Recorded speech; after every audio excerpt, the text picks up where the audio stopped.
Back பெயினுக்கு doctor surgery பண்ண சொல்லிட்டாரு. நீங்க சர்ஜரி பண்ணாம சும்மாவே ரெஸ்ட் எடுத்துட்டு இருக்கீங்க, எந்த ஒரு ஆக்டிவிட்டி பண்ணாம. அந்த ரெஸ்ட் எடுக்காம கம்முனு நான் சொல்ற எக்ஸசைஸ் ப்ராப்பரா பண்ணீங்கன்னா உங்களுக்கு பெயின் முக்கால்வாசி போயிடும். ஓகேங்களா? அது டீட்டெயிலா பேசுறதுக்கு முன்னாடி இந்த மாதிரி ரிசல்ட் காணணும்னா என்ன மறக்காம ஃபாலோ பண்ணிக்கோங்க. ஃபர்ஸ்ட் என்ன பாத்தீங்கன்னா நீ டு செஸ்ட் ஸ்ட்ரெச். நீங்க ஒரு சைடு நீயே நல்லா பெண்ட் பண்ணி அந்த நீ வந்து அப்டாமன் ஸ்ட்ரெச் ஆகிற வரைக்கும் நல்லா ஸ்ட்ரெச் பண்ணும். அது உங்க லோ பேக் மசில் நல்லா ஸ்ட்ரெச் ஆகும். ஓகேங்களா? ரெண்டாவது எக்ஸசைஸ் என்ன பாத்தீங்கன்னா கேட் அண்ட் கேமல்.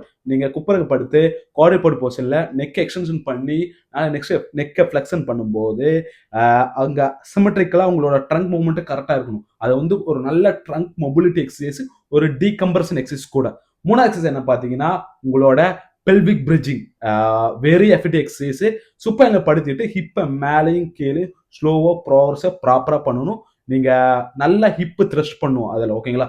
நாலு எக்ஸசைஸ் என்ன பாத்தீங்கன்னா மெக்கன்சி எக்ஸ்டென்ஷன், ப்ரோனா நேட். நீங்க குப்புற படுத்துக்கிட்டு தலையை நல்லா மேல குமிஞ்சு பார்க்கணும். பெயின் கொஞ்சம் அதிகமா இருந்துச்சுன்னா நீங்க கம்மியா மட்டும் குமிஞ்சு பார்க்கணும். பெயின் இல்லாத பட்சத்துல நீங்க நல்லா கூட நிமிந்து பார்த்து நல்லா நெக் எக்ஸ்டென்ஷன் பண்ணி பண்ணலாம். இந்த 4 எக்ஸசைஸ் பண்ணாவே சர்ஜரி பண்ணணும்னு நினைச்சிட்டு இருந்தவங்க ப்ராப்பரா ப்ராக்ரெசிவ் பண்ணிட்டு அதுக்கப்புறம் ப்ராக்ரெசிவ் கோர் உங்களோட லோ பேக் ஸ்ட்ரென்த்னிங் பண்ணா சர்ஜரி கூட பண்ணாம கூட நம்ம அவாய்ட் பண்ணலாம்.